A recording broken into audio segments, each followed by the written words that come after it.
Hey everyone, it's Jade from Boho Bookworm. A while ago, I joined this website called Fiverr, where you can basically become a freelancer and offer your services to people around the world. So I've got gigs up like reviewing people's books, proofreading, editing, a British voiceover artist, and lately I've had quite a few people come to me and ask for my help with a few things. And one of those people is this guy called Chris Jones. So Chris Jones has recently finished this novel called Simulation, and I am so excited to talk to you about it today. To be fair, I didn't think it would really match my genre because I do enjoy my thriller novels and stuff. But that said, his novel reminded me a lot of this book by J.P. Delaney, one of my favourite authors. The book was The Perfect Wife. Simulation has that kind of artificial intelligence theme to it, which really kind of fascinated me. And I never thought it would because, technology and stuff goes right over my head. So the premise of Simulation by Chris Jones is it starts out with these people who are kind of poverty stricken, and they get put into this housing by the government called the Lines, and it's all rent free. They get access to the internet, stuff like that, but it does come with one slight catch. They have to try out this virtual reality experience, brand new technology that's absolutely fascinating, known as Samantha. It gets activated into their bodies by this nasal spray, which is basically like this mist that allows them to connect to this virtual reality world. So on this main server, it allows them to just enter this incredible place where there is no limitations to your imagination whatsoever. So these people test it out for a couple of years, and then eventually Samantha is ready to be unveiled to the entire world. So with the whole world, they are only allowed to use it if they sign this agreement that Ubit Industries, the creators, have set up, basically covering their asses and saying that Ubit Industries, are not responsible for any physical or mental health damages done during the process of them using this new technology. Kind of like a use at your own risk kind of a policy. So very quickly, people start becoming really addicted to this technology. I mean, who wouldn't? You can just sit at home and suddenly get transported to this ideal world. You can go on your dream holiday, or, look like the perfect image of you that you see in your head, how you really want to be, how you want to live. You can get there just by sitting in bed and snorting this thing up your nose. And quite tragically, people seem to be losing all normal human interaction because they'd rather be in their ideal worlds than in their real one. So it's kind of a funny, I don't know how to say this. I guess you could kind of call it like a butterfly effect. Due to this technology, global tensions such as war and violence, it's all kind of eased up. And through it, it seems as though world peace has finally been established, which is excellent. However, it comes at a price of these people just losing complete normality and not wanting to live a normal life anymore. So it's kind of like a catch-22. So the book opens with this character called Daphne, and she wakes up right next to her bedside. There's this vial that she instantly sprays up her nose. She doesn't even get out of bed to pee or anything. So clearly she's addicted to this product, and it turns out that she's been using it for her entire life. She's got serious, conscious issues about her body and stuff. Basically, she lies in bed all day, every day, goes to her virtual reality. The only time she exits it is for her mother to clean her bedpan or to actually finally shove some food in her face that she needs to survive. But even food can be eaten during this virtual reality, and it kind of creates a mental thing that makes them, I don't know how to describe this. I'm so bad at technology, guys, but it's basically like it doesn't make them so hungry almost. Is that right? Anyway, so Daphne absolutely adores her digital body. She's created this dream world for herself. She's this successful art critic. She lives in this beautiful place. She's stunningly gorgeous. However, because of this product, she's become a complete brat. She's just so spoiled and used to getting what she wants. So she enters and she just starts demanding things from Samantha. And this time she goes in and she wants to have a shower in, like, you know, her massive, beautiful mansion. And she asks Samantha for the shampoo or something, and the shampoo doesn't come. So she kind of gets annoyed and she's like, give me the fucking shampoo. But it doesn't come. So she starts like freaking out and getting really pissed off about it. And, you know, she just kind of becomes a complete bitch because of this, what this product's done to her, and how she expects things to just be given to her now. Whatever she asks for, her expectations are just presented to her. She doesn't appreciate anything, and she's just suddenly like, what the fuck, Samantha? Give me my bloody shampoo. However, the shampoo does not arrive.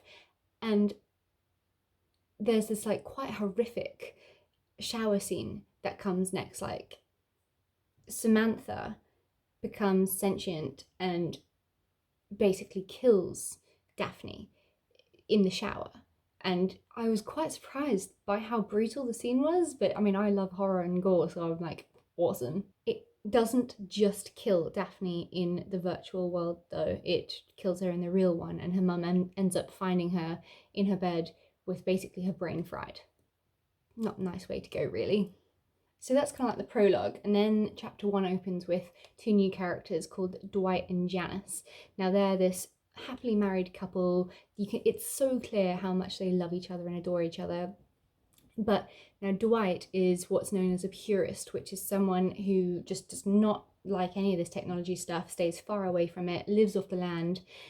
However, his wife Janice is really intrigued by it, and he gave her this tablet a while ago just as like a, okay, you can see what it's about, and she's kind of become addicted to it, and it gets him really pissed off.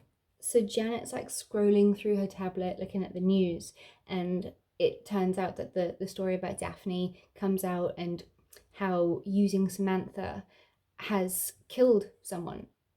And Uber Industries released a statement saying that it is all because of user malware, and they weren't following the right protocol. They didn't do regular checkups and stuff. So they're blaming it completely on the user, and reminding people to please have their malware checked often, if that's the right terminology. But with the first chapter, I think it really enforces the fact that technology is so addictive, and social media and stuff. It really highlights how dangerous it can be. So the creator of Samantha is this woman called Dr. Kara Smith. Yeah, Dr. Kara Smith.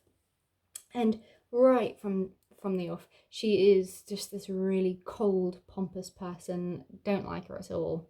And this scientist comes up to Dr. Smith and says, look, like, he's been going through everything on the system and something is really wrong. It definitely wasn't user malware that killed Daphne. It was definitely Samantha becoming alive, essentially. So Dr. Smith is not happy about this at all, and she demands that all the scientists work at trying to fix the issue. The dog's barking. Sorry about that. So she's demanding that the scientists really quickly try and fix the issue to avoid more deaths, but still also not tell the public the truth. She's desperate to keep this hidden. This is her life's work, her pride and joy. And yeah, so it's very clear that she's quite selfish in that way. She refuses to take the system down during this process. She just doesn't really care if anyone else dies, to be honest. So then, as the story goes on, Janice, she goes off into this deserted world to go to the shops and stuff. And you got to remember, the world's deserted now because even though the population's still normal, everyone's so addicted to this product that they're not going out into the real world. The real world is now run by cyborgs and stuff. So Janice goes to this used electronics store where she's determined to find something a little bit nicer than her tablet. She's getting bored with it now. She knows that there's so much more fancy stuff out there that she's just dying to try out, and it's a secret she's going to hide from her husband because, like, he doesn't approve of it. But she's so intrigued, and she needs to know what's out there and just feel like everyone else for once. So the store clerk at this used electronics store manages to sell her Samantha, and then the next day Dwight has to go out to go visit someone else on a farm, and he'll be gone for the whole day. So it's the opportune moment for her to try out this product, because I think it lasts for something about like 12 hours. So she's got the whole day to just explore this new world. So as soon as he leaves, first thing in the morning, she takes this vial and enters an absolute dream world. And she decides that the first thing she wants to do is fly like a bird. So she really just wants to be free and experience what that's like. Unfortunately, things don't go very well for Janice. She ends up, just like Daphne, dead. And we learn that globally things are going completely out of control. Hundreds, thousands of people are dying.